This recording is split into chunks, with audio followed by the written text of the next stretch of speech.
Matt Bove. He'll join us right now. Co-host of the It's Always Game Day in Buffalo podcast with our man Sal Capaccio. And he joins us from Houston, sports director, WKBW. Good morning, Matt. The game is on KBW tonight, right? On Channel 7, which is nice for anyone in this area to know. If you don't have Amazon Prime, you will have access to the game.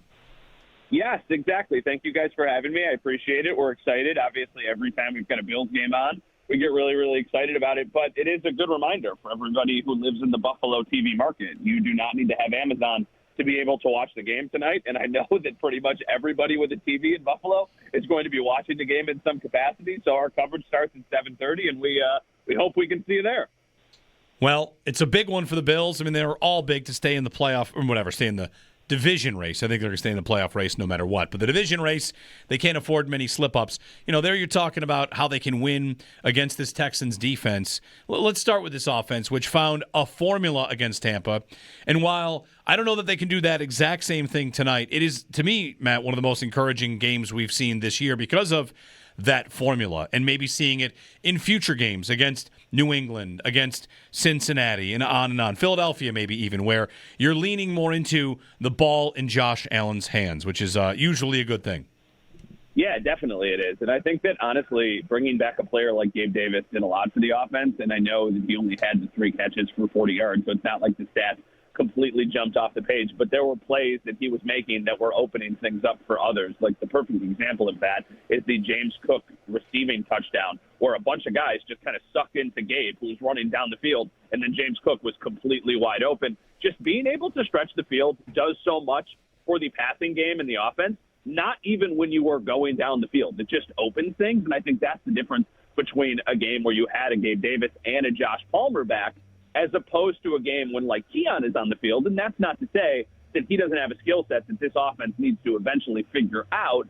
But I don't think teams are worried about Keon Coleman down the field. In that way, they can kind of focus on making sure that everything's in front of them. When somebody runs down the field, it opens things up. So I would like to see more of the same, even in a game against a great defense.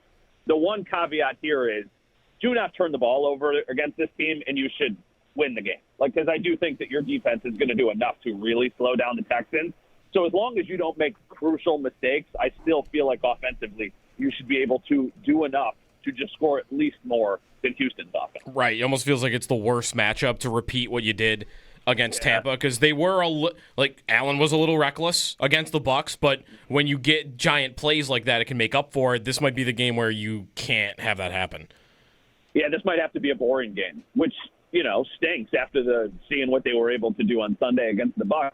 But it doesn't need to be boring in the way that, it becomes very predictable like they were for most of the start of the season, where they run James Cook on first down, and then on second down, they either take a false start penalty and they're playing third and long, or they throw an incomplete pass and then they just hope something good happens on third down. It doesn't need to be predictable. It just probably needs to be a little less risky, which I hate saying, because I feel like when you have Josh Allen as your quarterback, you just have to live with the good and the bad, because 9 times out of 10, the good is so much more important and better than what the bad is. But, we shall see. I feel like this is a game, even though the Texans defense is great, I feel like the offense can have some success in this game. I do, because, they're a very, very talented team. But I'm betting on Josh Allen and the Bills offense. Yeah, there's to me, the way to get the win for Houston, stop the run and force the Bills into obvious passing situations. The Texans are number 2 in the NFL in disruption rate. And I've got some numbers here on Josh Allen. What has killed this offense from time to time is Allen under pressure, not having the proper answers, whether that's schematically or guys winning or he makes the wrong call.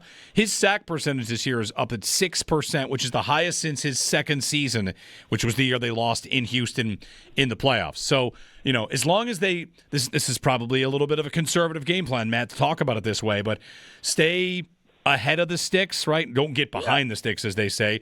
Don't get yourself into 3rd and 10s or 2nd and 12s, because that's where it's a passing situation. That's where that disruption rate comes in. That's where, even if you don't turn it over, sacks can be the killer for this Bills offense.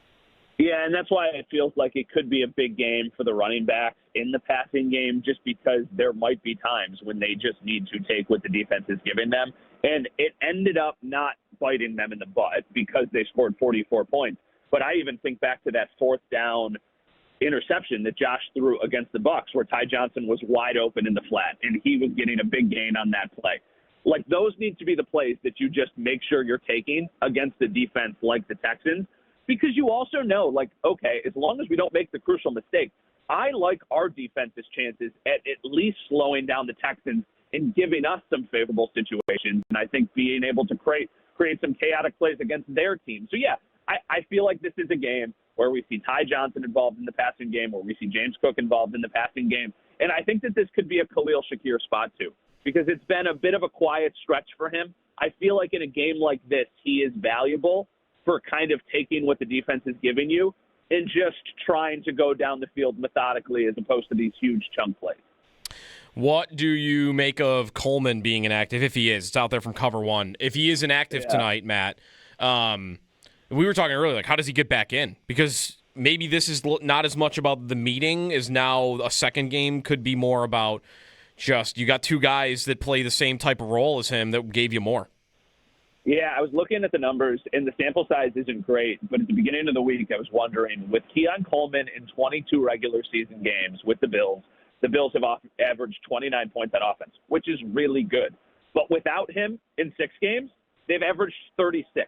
So 7 points more in the games where Keon Coleman has not played. And I do think that there is something to be said about his inability to consistently win downfield and his lack of chemistry with Josh Allen when anything goes off script. There have been splash plays. It just has not happened consistently enough. I wonder what the Keon Coleman plan is. I don't know if he's going to be part of this team even as into next year. But I wonder if there is a role where you move him inside, which is something we have talked about for months going back to training camp of, like, what is his natural position. But I do wonder if that would be the way that they try and salvage this and get something out of him when they do have Gabe Davis here and Josh Palmer here, and obviously they like Shakir with Kincaid still banged up.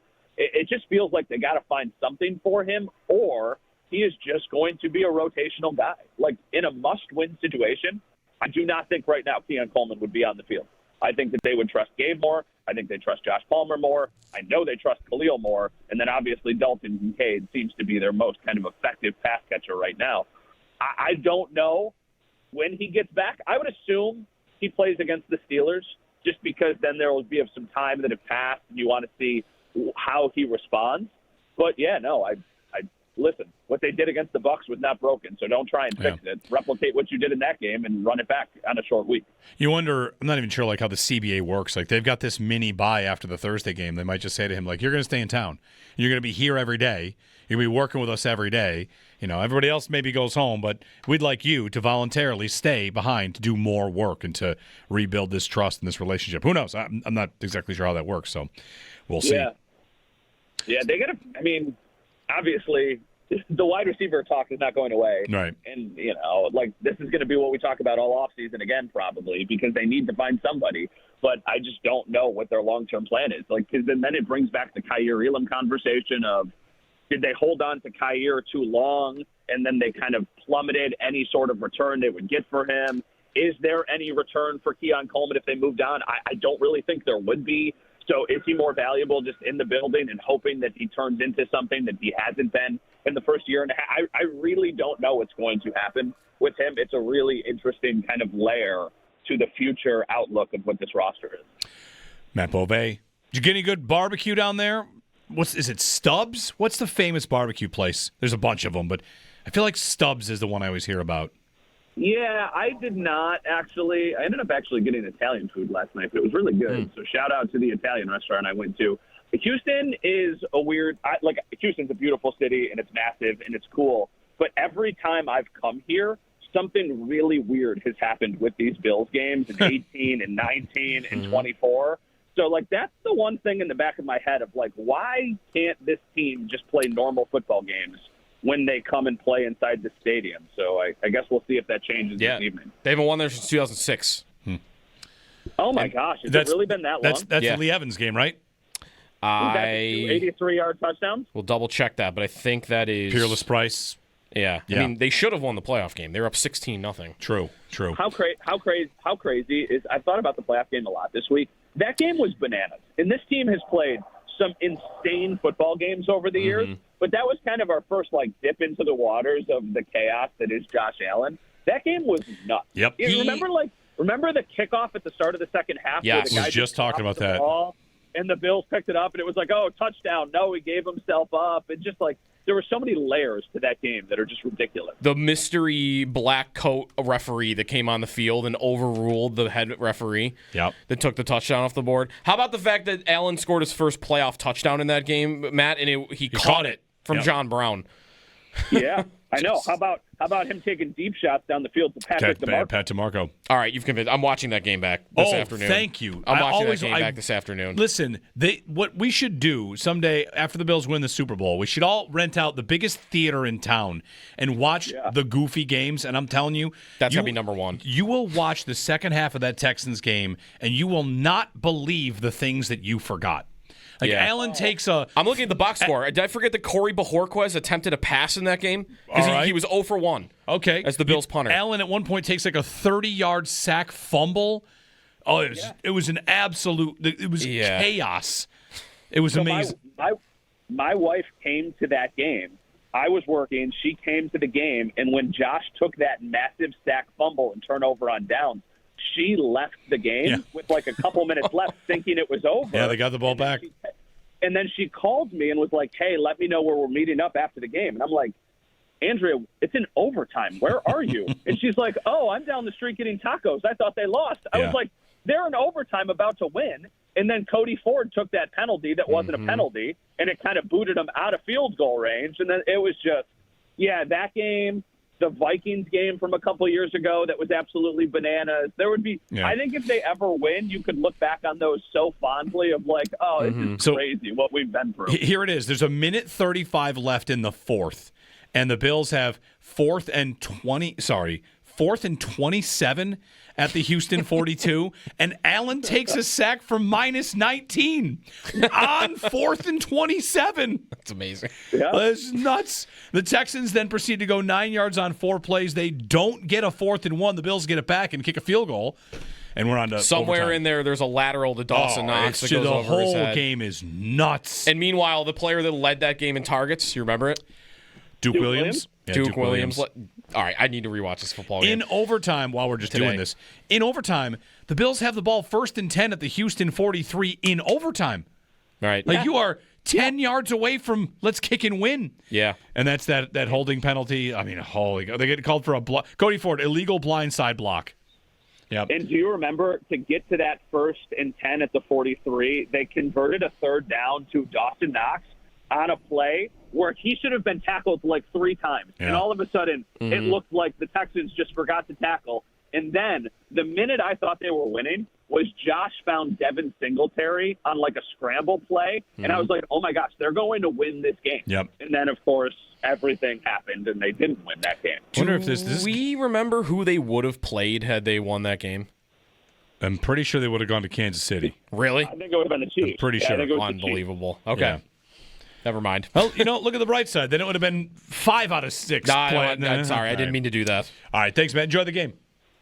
Thank you, guys. Appreciate you having me. Matt Bove. Game's on Channel 7 tonight if you want to watch it.